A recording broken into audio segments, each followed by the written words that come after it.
A very good evening to you. Thanks for joining us on the Tuesday edition of the show. I'm Yemi Adebayo. What a greetings to you wherever you are in the world watching us in London, Austin, Okunakpan. All right. How do we start? By picking up the pieces. Of course, last week when we were talking, we didn't know we'll be here talking about what next for the Super Falcons. We have a job to do on the show. We're going to try to pick the pieces and talk about all the things that have happened. But we won't do that just yet. We'll take a breather, pause, as we enter into that segment where what we do is to talk about the Women's African Cup of Nations.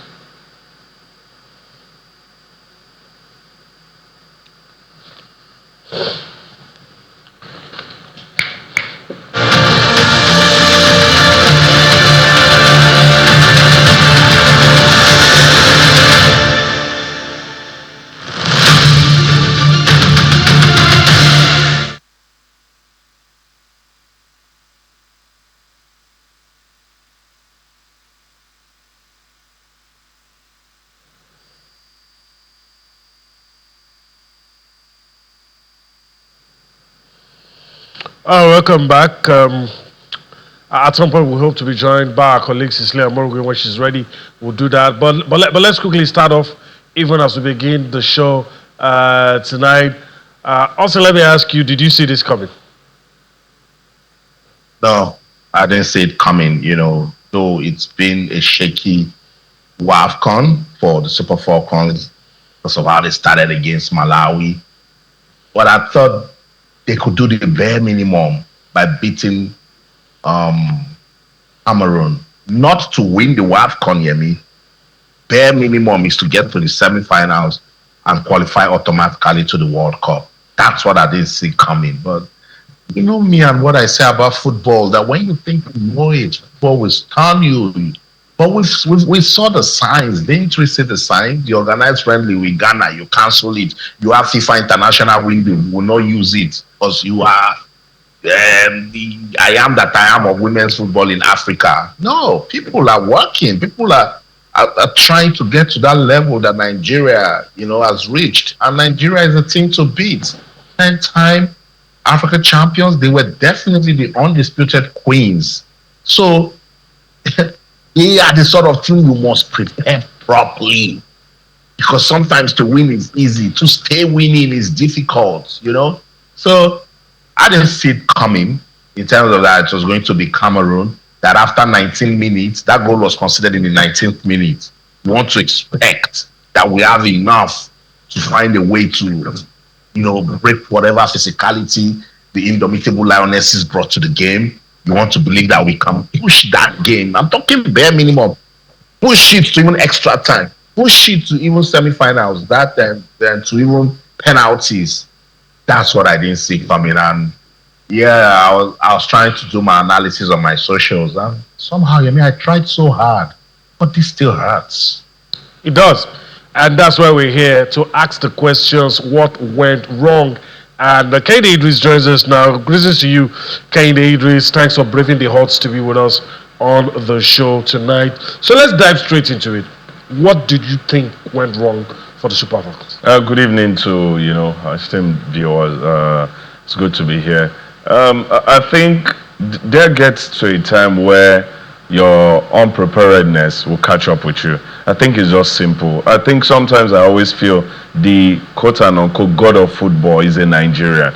Because those who take 10 years plan, 8 years plan, and then when competition time comes, they prepare, leave no stones unturned, cross all the T's, dot the I's, just tick all of the boxes of preparation, get to the competition, and we that did not prepare will still go ahead and do wonders, do magic. I always feel we're too favored for the kind of preparation we bring to competition. Yes, we're blessed with talent, but still, there is place for preparation. That's why France will continue to prepare. England will continue to prepare. Brazil will continue, because they understand preparation has its own space. Talent has its own space. But if you can manage to synergize both, you become an outstanding team. And that's what we failed to do. And one day, somehow, it will catch up. And that was what happened. In fact, I think the best game the the Super Falcons played at this ongoing WAFCON was the game against Cameroon. That game, they turned up the star in a way I have not seen them in 3 games before that day. But the day of reckoning really did come. The goalkeeper was outstanding for Cameroon, superb, about 9 shots saved in the first half and all of that. But we needed something probably to tell us what we need to hear without being told with our mouths. It was preparations. It was the round pegs and round holes, all those things that needed to be in place for you to be world beaters or continental beaters on the regular. See, 10 times champion, hardly does any team around the world could boast that they've won 10 championships of their continent. Hardly. Let them come out. And then we still feel that all of this is not favor enough, and then we still going into tournaments shambolically prepared. No, it should not be. All then right. Also, Nigerians, someday we will win. We can't win every day. I mean, also we're trying to look at it, and is there any way to play the devil's advocate? Because when we begin to talk about preparations, you are pointing to one direction, and it's obvious you want to blame the administrators. But is there enough blame to go around? Some will also point at CAF, for instance. If we had played when we should have played, whatever was happening between CAF and Morocco, when the tournament should have played, maybe if we had played then, because it messed up the preparations of all the teams, not just Nigeria. But unfortunately, Nigeria didn't recover. So, are there enough blames to go around, or should we just, just our easy target? In most cases, the administrators, do they carry out the blame? With me and Brandon, I always say it should be 360. Go do your circle and see ways. Because if you want to blame only NFF, you would wonder why just NFF? What's wrong with the coaching crew also? How in depth were they? What was the knowledge of the game? And then when you want to also blame coaching, you think about players' execution. What did they not do right as players? Because I always ask people, is it about coaching decisions or players' performance most times when a game doesn't go, right? Then you want to take it back to the topmost leadership, which is the Confederation of African Football.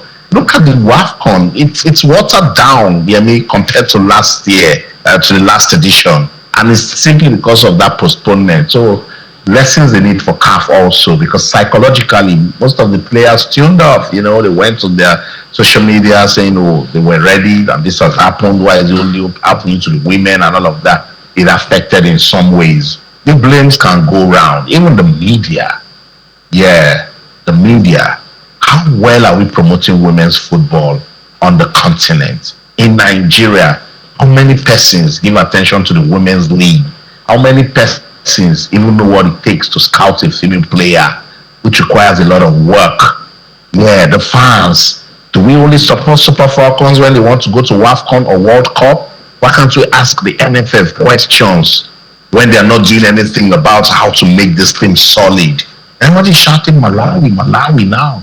Go and see the work that Malawi did. When Algeria were coming to play Nigeria in that friendly, I remember the officials saying that they were using it to tick one of their long-term objectives.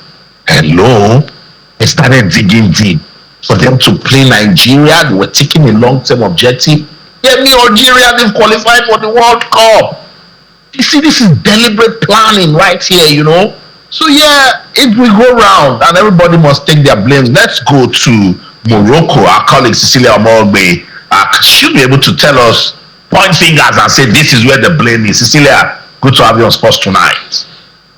I'm glad to join you guys once again. Should I point fingers where the blame is? As you mentioned, I think it's all round, really. I mean, from the players to the administrators to everything you can think about. I mean, this evening, earlier today, when they had their training session, they didn't train yesterday because they had to rest. When they had their training session today, the Director General of the National Institute for Sports was there to see them. The former president of Nigerian Football Federation, Madugu, also was there. And of course, Secretary General of Nigerian Football Federation was also there to kind of motivate the girls. And I'm thinking, Why now? I mean, there was a build-up to this tournament. It was postponed because I attended the technical study group earlier today from CAF, and they were mentioning every players, how technically gifted these players have become over the years. And then in this particular tournament, before, when you attend the CAF technical study group, you hear Nigerian players around. It was all about Malawi. 5 of their players were picked from there. Senegal, it was 2. Their goalkeeper and one other of their midfielder. Algeria, 2. Morocco, 3. Only 1 for Nigeria, and that was Rashida Ajibade, the captain. So it tells you the growth of women's football. Now, these ladies are dominating. And why I brought in the visit this evening simply because where were they all when they started preparations? The tournament was postponed from March to July. We thought, okay, thank God we have enough time for us to actually prepare. But we didn't do that. We waited using the term, the Super Falcons, they will always win. But if you know, one of, I think it was, I'm trying to remember her name, one of the technical study group ladies was talking about how the Cameroonians, she's a former Cameroonian goalkeeper, that what they are enjoying, and they did enjoy it, that they had 13 camps, 13. For Cameroon, they have 13 camps in build-up to WAFCON, yes. 13 camps. And then Malawi will tell you that in 2023, before now, Malawi withdrew from qualifications for the last Africa Cup of Nations because no funds. They didn't have the financial capability to actually prosecute these games. They withdrew. That was the last edition. In 2023, they won COSAFA. A new president came in, an FA president, and he was concerned about women's football. That COSAFA that they won was what actually sprang up women's football in Malawi. They started women's football about 30 years ago, really late. But then they had to disband and ban them because they didn't have money to keep playing games.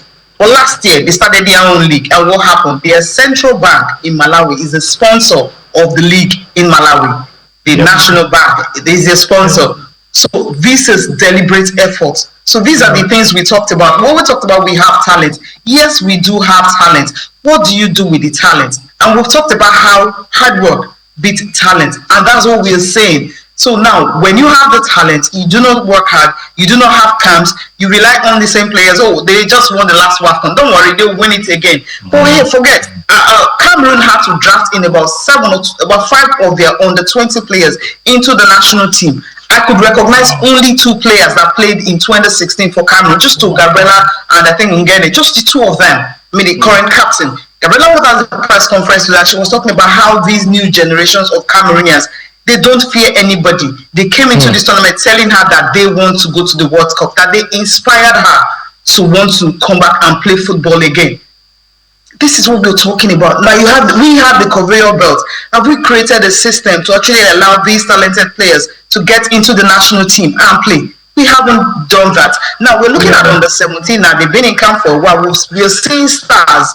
We're seeing under 20. We're seeing stars. Will there be that conveyor belt we used to have? Are we going to have a camp for them to try them and see if they can be ready for the World Cup in 2027? That's if we qualify, because we have 3 pathways. First, we'll play this one we'll play South Africa. After that, there's another one in December. And after that, in February, before you play the final one. So that's the pathway we're going to take, the longer routes to qualify for the World Cup. So the whole system, I think, is everything. It's systematic. So if we keep thinking they are Super Falcons, they won it 10 times. Malawi, they're making their debut. Malawi were not playing women's football. They were building. The coach told me that he's been building for 4 years. 4 years, this team. So now we're seeing the results. How many friendlies did they play? About 12. Morocco played 9. These are countries who are really serious. Morocco hired a world-class coach. Vidal won the World Cup with Spain in 2023. He's the current coach of the Moroccan national team. He was hired for him to win the WAFCON last year, but he couldn't because Nigeria, of course, were ready. And the Super Falcons had a mission X that was possible, and they did that. But this time around, the confidence he had at the press conference today, he was brimming, he was smiling. And this is a coach that never smiled. I even asked him a question in English. I told him to speak in English, and he spoke in English. Vidal doesn't like speaking English, but he had to speak in English because he was happy, he was excited. Why? Nigeria is out of the way, because he felt Nigeria is only the hurdle. That's the only hurdle that they had. So without Nigeria, to them, they won it.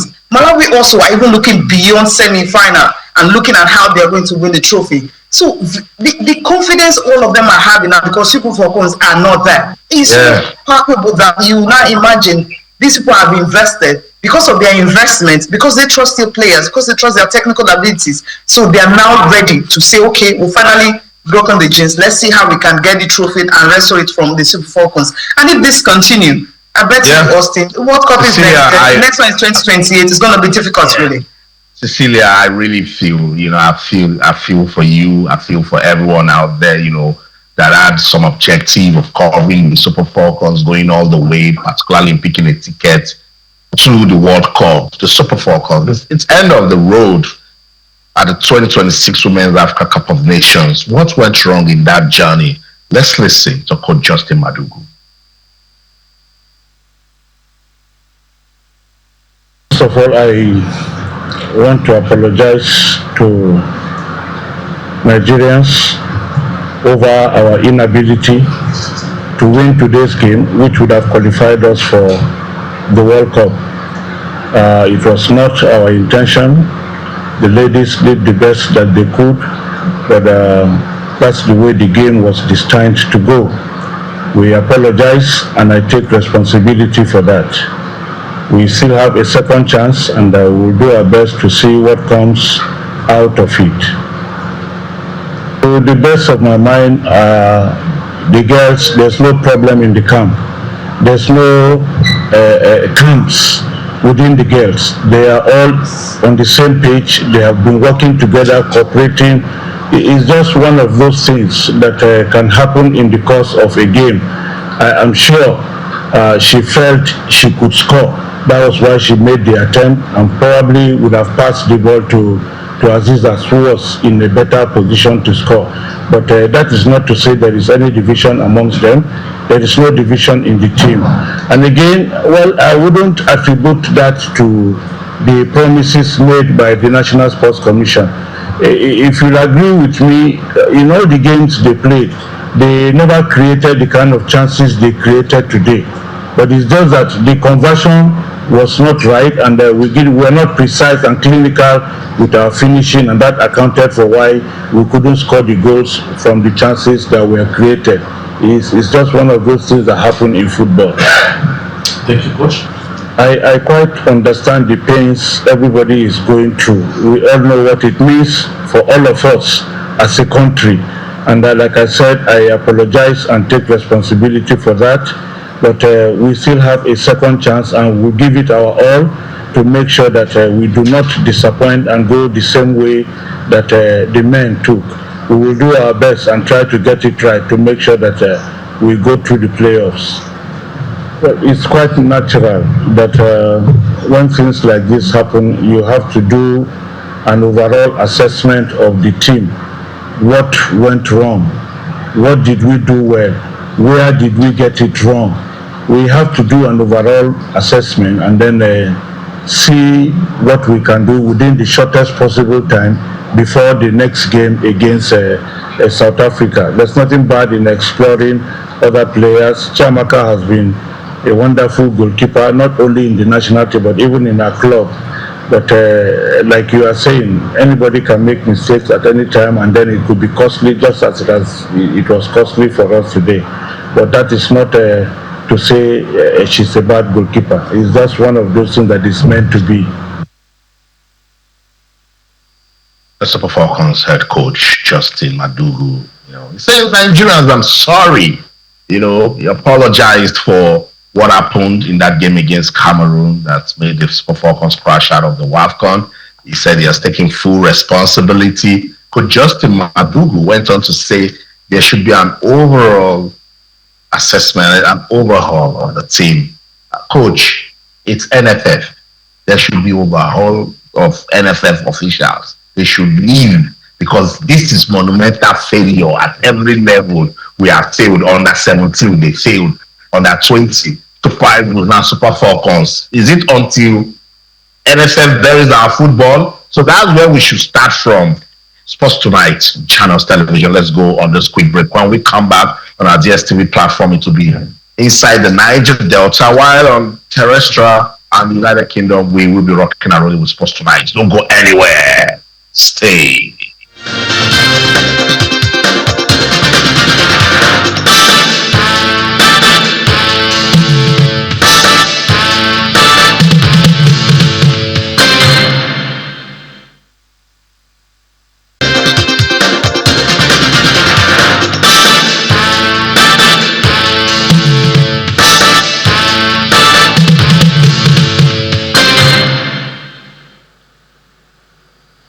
Welcome back to Sports Tonight on your award-winning sports-loving channels, television. We are taking a look at the 2026 Women's Africa Cup of Nations. Just in case you don't know, it's end of the road for Nigeria Super Falcons. Yes, 10-time African champions, the queens, undisputed queens of African football. But African football is saying, look, I'm getting ready to, develop. And Yemi, I like it so much for women's football in Africa. We're going to have a new champion. Now that the Super Falcons will gain automatic qualification to next year's World Cup in Brazil, Yemi, what's next for the team? All right, it's time to look at the pathways. Cecilia was already doing that, and if she was close to me, I would have said, take it easy. Let's follow the sequence. Let's not get ahead of ourselves. But then, right behind me is the first job the girls need to do before we even talk about any pathway. And it's just like the playoff, and it's just so, should I say funny, that Justin Madugu referenced the Super Eagles and says, look, when we get our chance, we won't let what happened to the Super Eagles happen. Well, a lot of people have clocked that statement. So we'll see what happens. All right. So tomorrow, that's when it's on. I think on Thursday, that's when it's going to happen. Côte d'Ivoire will take on Ghana in the playoff qualifiers. And of course, Nigeria, where our hearts and mind is Nigeria against South Africa. The venue is the Moulay Rashid Stadium in Casablanca, and the time is 9 p.m. If, I like that word, if Nigeria beats South Africa, so what happens? All right, this is what is going to happen. First, a preliminary round with 6 teams in a group will play around November and December. And of course, they'll be joined, the Super Falcons will be joined by the other team from the Confederation of African Football, the other African team. They'll be joined by 2 teams from the Asian Football Confederation, 1 from CONMEBOL and 1 from Oceania, making 6. That's the first preliminary round. If they scale through, this is what is going to happen. Let's quickly see it. If they are able to get past that, yeah. So only the top 2 teams from that pool make it to the final round. Only the top 2. They will be joined by 4 other who received a bye. What is the composition of those 4 that received a bye? 2 from CONCACAF, 1 from UEFA, 1 from CONMEBOL. That's what's going to happen. And of course, the format in this round will be a single knockout. Single knockout games to determine the 3 teams that will make it to the World Cup. So 3 slots available. But you have seen the, should I say, torturous parts, that what they have to go through to get it. And you can already begin to calculate the number of matches they will have to play to get it done. They should have taken the easy way out. And the top 3 teams, based on FIFA rankings, just as it was done for the men, will be drawn on one side, and the other teams will be drawn against them. In both rounds, teams from the same confederation cannot be drawn in the same pathway. So if we beat South Africa, we will not face any other African team. All right. So this is the pathway. Before we get to Cecilia, can you do this? Let me quickly get your thoughts. You said it off camera. Yeah. And I don't know if you're going to be brave enough to say it on camera. The world is watching. You said to me, that if blames were going around, none should go to Justin Madugu. Why do you say so? Of course, every day, all day, the women, Justin Madugu, I would never give them blame. I ask everybody, tell me what's Justin Madugu's contract terms. Tell me how motivated a coach is. Hey, we hear of Mocholo, Diego Simeone, highest paid coach in the world, Pep Guardiola, well paid, Arteta and all of that. Why are they well paid? Because they are the gaffer, they are like the father. If you don't motivate the father, how does he motivate the children? You're not putting a coach in the right space of mind, and you always expect him to go out there and win. This man just won the WAFCON. After that WAFCON, it should be well revered by our own, administrators. But no, somebody should come out and tell me these are the breakdown terms of Justin Madugu's contract. And then the ladies, how?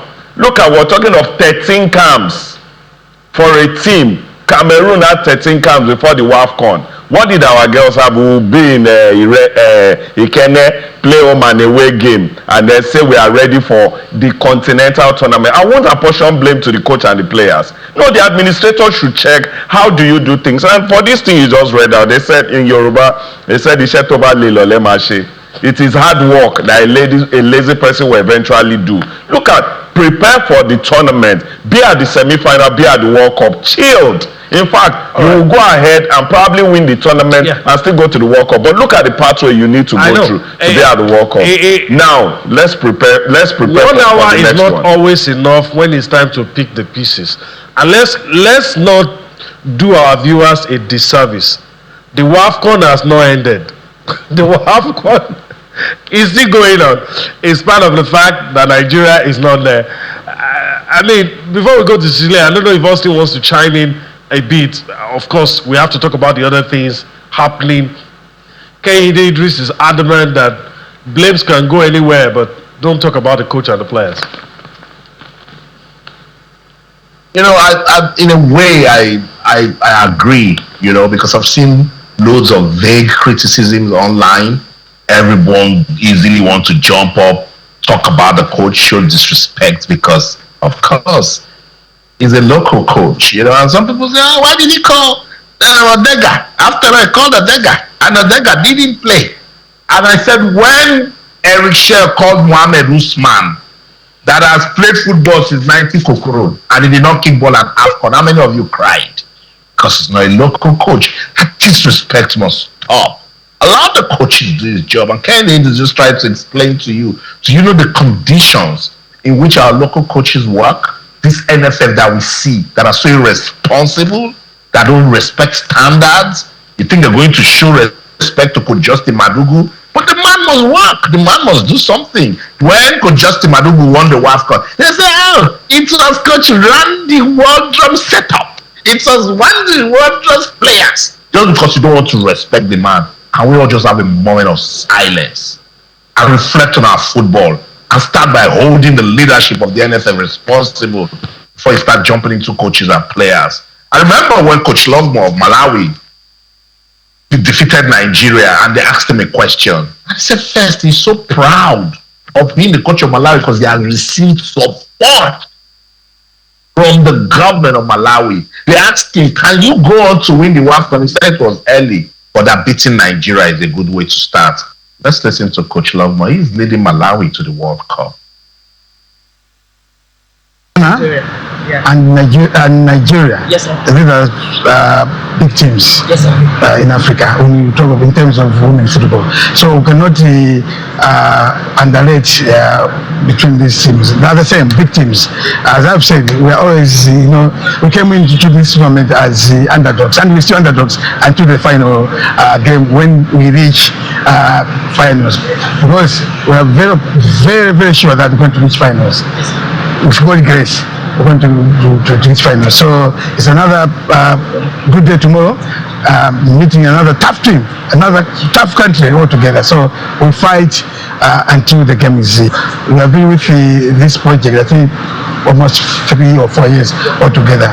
And the association, Football Association of Malawi, I think, put everything, put all effort, all resources, I think, to make this team reach this point. And it wasn't very easy. We have gone through, you know, a lot of things, good and bad things. But all of these things, I think, we are meant to reach here this time. So we are happy that the football in Malawi, women's football is improving, and we have also shown the world, even in Africa and across the Bosafa region, that I think it's capable to do this if you prepare very well. And it's something that should not be a short term, should be a long term project. That's coach of Malawi, right there. He should be proud of his team, you know. The Scorchers. Cecilia, you caught up with him. What are some of the things he told you behind the scenes that you didn't capture on camera? Yeah, he said something about football is a long-term project, not a short-term project. You really have to prepare, and that the support he has gotten actually propelled them this way. that when the under-17 team, started playing, when they played the COSAFA, he picked some girls from there, the highest goal scorers from there, and they went on to the COSAFA region where they won, and then those were most of the players he invited. So he had that long-term plan. He had a plan. And then the support system. Now, the support system is, interestingly, is the fact that the men in Malawi earn 500,000 of their Malawi money. The women are earning 2 million. So the women are earning more than the men. So those aspects also gave them that opportunity. He said when they started the league, he was the happiest person because they've been anticipating for it. That the years they were not playing football was like was like wasted years. And Tabitha told me something, when they were leaving, because when they were leaving, that she has been advocating for them to play WAFCON. It's like this is the time that they were really ready. She's now 30. She would have loved the fact that she had played, earlier when she was younger, but they didn't have the opportunity. So he took someone who loved women's football, who wanted to invest in women's football, a long-term plan, not immediate release, because he said he's surprised with what they're getting now, because when they came here, not that the aim wasn't to win WAFCON. This is our first time coming. Let's just enjoy the tournament. In enjoying the tournament, they become like a reference point to almost all the teams at this WAFCON, that when you're coming for a tournament, be prepared, be ready. So when the technical study group, Shalini, when she was trying to analyze the Malawians, the way they set up, from the flanks, from the midfield, how they actually scotch other teams from scoring, the way they protect both their flanks, the way they protect their middle, is always hard for you to get goals to score against them. That the only team that would have been able to hold them were actually Nigeria. And now Nigerians, of course, they are out. So who is going to stop the Malawians from winning this? Look at the Moroccan team, look at the Malawian teams, you look at preparations, they are on par. The only difference is that the Malawians have more international players who are more experienced than the Moroccan team. Yes, Morocco, they've been to 3 finals in a row, they've hosted 3 times in a row. But if you look at the experience of the Tabitha sisters, Telmon, for instance, was the highest goal scorer in the NWSL, that's the US League, last season. Before coming into WAFCON, she has scored 9 goals. So you have 5 other players like that. You can pick 5 of the key players that are so good that it's hard to actually break them down. So with the coach smiling and talking about how they grow women's football, it's something all of us can actually learn from. Also, as I mentioned earlier, imagine a national bank sponsoring their women's league. Absolutely. It's really something that you look at and you just want to see what can we learn from Malawi. I know we don't learn. We're talking about this now, Austin. Yeah. Next year, we're going to repeat the same story. In 2028, I'm sure we're going to repeat the same story. I hope and pray we don't repeat the same story. And I hope for the sake of the players that they can actually get, yes, it's a longer route, get a ticket to the World Cup, really. Yemi, I was hoping that tonight we'll not hear hope and pray, and Cecilia brought it up. Yeah, in your response, you said it too. I counted. you said, and just as I told Kaide Idris, when you are trying to pick up the pieces, 1 hour is not going to be enough. Yes. And today is not a WAFCON show. There are other things to talk about. Nigerian football is just a tale of woes. When you leave WAFCON, you talk about under 20, it's just a tale of woes. But before we let Cecilia go, let me just throw this in quickly, because our time is fast spent. Just help us with a quick response. How prepared do you think the girls are ahead of the game against South Africa? Yeah, I think they are well prepared, because after what happened, against Cameroon, they understand that this is the time for them to take it seriously. The World Cup ticket is staring you right in the face. They are dangling it, and what do you have to do? Just beat South Africa. That's the first step. And from there, you go from there. So they understand what's at stake. We've been saying usually we see their posts every on social media. I haven't seen much of it. So that's how serious they are.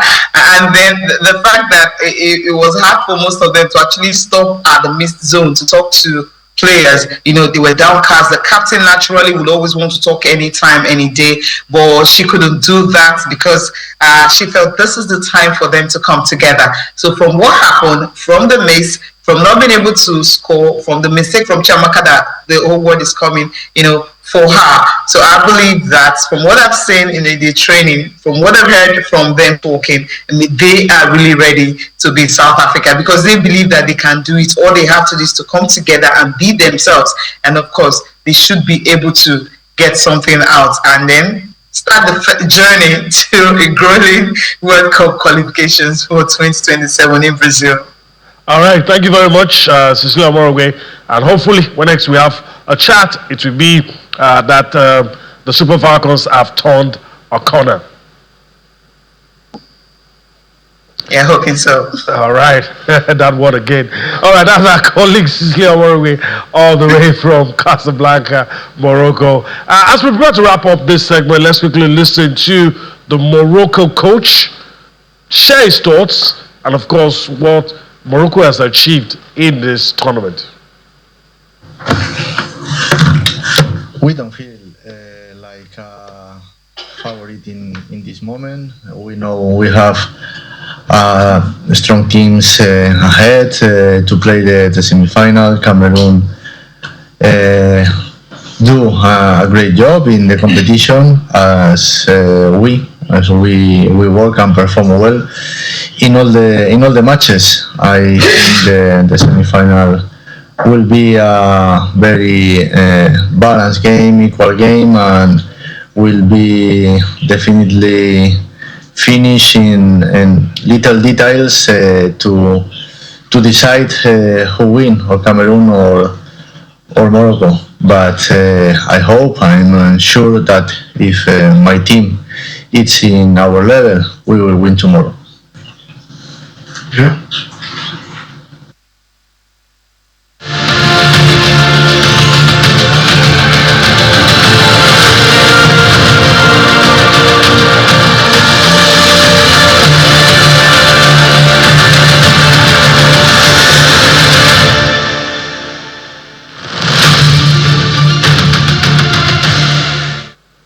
All right, okay, Phil, that taking us to the end of the WAFCON segment. All right, I told you earlier it's a tale of woes, and of course, the next story tells the story. Kehinde Idris, the Flying Eagles. I mean, you can just paint the picture, a litany of woes on the 17, on the 20. Now we are appealing to CAF to let us in after we lost to Burkina Faso, and we can't even make it to the CAF Under 20 anymore. Is a worrying sign. Yeah, top worrying sign. In fact, for Nigerians out there, while, I think the Super Falcons stole the show, we had our eyes on the, Flying Eagles were being beaten almost at the same time. The first half, they were shredded into, pieces. Losing to Burkina Faso twice. Exactly. It's top worrying sign. And see, if failure does not make you take note, I wonder what will make you take note. Because I think we're in a space where we always feel, it's just a phase now, we'll get past that phase. No, you work hard to get past that phase, or else you stay in that phase. And that is what is happening with our football. It felt like it was just a tiny bit. The Super Eagles should have crossed the line if it wasn't that penalty against Congo and all of that. But you forget that it was 2022 that we didn't qualify. And then the competition gets stiffer and stiffer as you go forward, talking about the next World Cup. Now, the unders that we used to be bullies, that we used to be, clear favorites, whether in Africa or even in the world. When was the last time we won an under 17 let me tournament? pause you a little. Yeah. Also, I just want to say this. Whoever were the administrators who sat down when they started, permit me the use of the word nonsense, this waffle B arrangement, whoever were the leaders who sat down didn't do Nigeria any good, because based on this arrangement, Nigeria will struggle to even get out of this waffle B. But again, I mean, your thoughts briefly before we go to something that can make us smile. The definition of insanity is to do the same thing and expect a different result. We have lost any comparative advantage now. Everybody has caught up with us. If you have players abroad, they have players abroad as well. I mean, but that aspect of structure, system, we don't have it, is non-existent. Anything on the local side is dead. We can't continue like this. Absolutely, and we've talked about it over and over again. I think we both analyzed it, properly when this WAFCON BO thing came into play. And at that time, I mean, Nigeria was just like, oh, what's there? We used to win at the age grade level, so we'll definitely always win. You get away to it. That's how we always just do things, But we forgot that the last time we even had a proper age grade team that transition into the senior men's national team was 2015. Victor Osimhen and then Samuel Chukwueze set. In that time, I struggled. So it's crazy. We thought we could always cheat our way out of that age grade, and then we found ourselves where we are now, that we cannot even win final matches. You already know who the president of the WAFCON be is Brian, so NFL president. Yes, so we really wonder what kind of influence is going to have there. Let them just go. We have failed. Just swallow your shame, put your heads down, and walk away, and let's see how we can start rebuilding. Because we will continue to struggle. We will continue to struggle. We have the same president. For them to have the mind that they want to still come back, because they were really ready to campaign with these Super Falcons, because they were so sure. See, it is what you sow, you reap. Exactly. So now it's just the time where everybody say, okay, we've seen it now. We struggle. Remember the way we celebrated when we defeated Cote d'Ivoire at the WAFCON WAFCON, and then we went to meet Burkina Faso. Boom, chop 4, Nigeria. I know, it's sad, sad. Austin, yeah. I want us to lighten the space. Let's talk about the Commonwealth fencing competition as we prepare to go. Let me allow you to talk about that so that you will use the word hope if, something to make you smile. We've already talked about it over and over again, that with fencing, we like what they're doing. And so, Siwa Thompson won gold in the men's under 20 AP. We love it so much. Fortunately, we don't have much time to talk about it, but let's quickly jump on that, listen to the national fencing coach, and then we'll come back, we'll just wrap it up.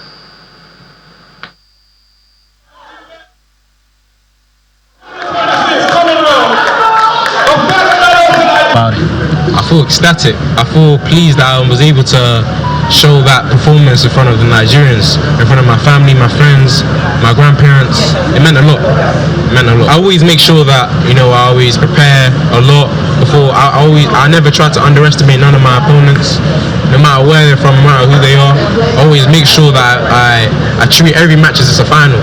So it doesn't matter whether it's round of 128. I'll still fence like it's the final. So that discipline and that discipline, helped me to get to that stage where I haven't lost a single match. Very, very, very ecstatic with my decision, and hope that I have a great history with Nigeria, and my voice is gone. It was very important. I think being able to say while I was the head coach, while I am the head coach, this sort of thing is happening, and I am really, really proud of him. I think he's a huge blessing to the Federation. I think he's a huge blessing to the sports of fencing in Nigeria. All our athletes are pleased to have someone that they can at least look up to, because most of our athletes, they're very good, but they always fall short. So seeing someone that can do that allows them to feel like, okay, they can do it also. Most of my athletes today have been saying, oh, now I'm motivated, now I'm ready. So they actually want to do it, seeing that sort of thing happen. Yeah, congratulations to Ogene Garen Esiova Thompson. He made history by becoming the first Nigerian to win gold ever in the men's under 23 EP. Talking about fencing, yes, I keep saying it, that Nigeria is too blessed to just be talking football. Unfortunately, we have to go. That's the show. In London, I'm Austin Okonak, and in everything you do, remember, keep talking sports. Bye for now. So we're up here in Lagos, but I'm just curious, can we take credit for those wins? It's a story for another day. I want to thank Kehinde Idris for his time on the show. hopefully we'll do this again some other time. Yeah, before I thank channels, I want to thank the country that trained Thompson. Thank you for training him, and then he's winning gold for us. Thank you so much, channels, for being here. Oh God, you're not going to let that slip. No, I won't. All right, that's the show today. We hope you enjoyed everything that we've been able to bring to you. It's always a privilege for us to enter into your living rooms without knocking, and it's a privilege we will never take for granted. You see us again tomorrow. I'm Yemi Adebayo. Bye-bye now.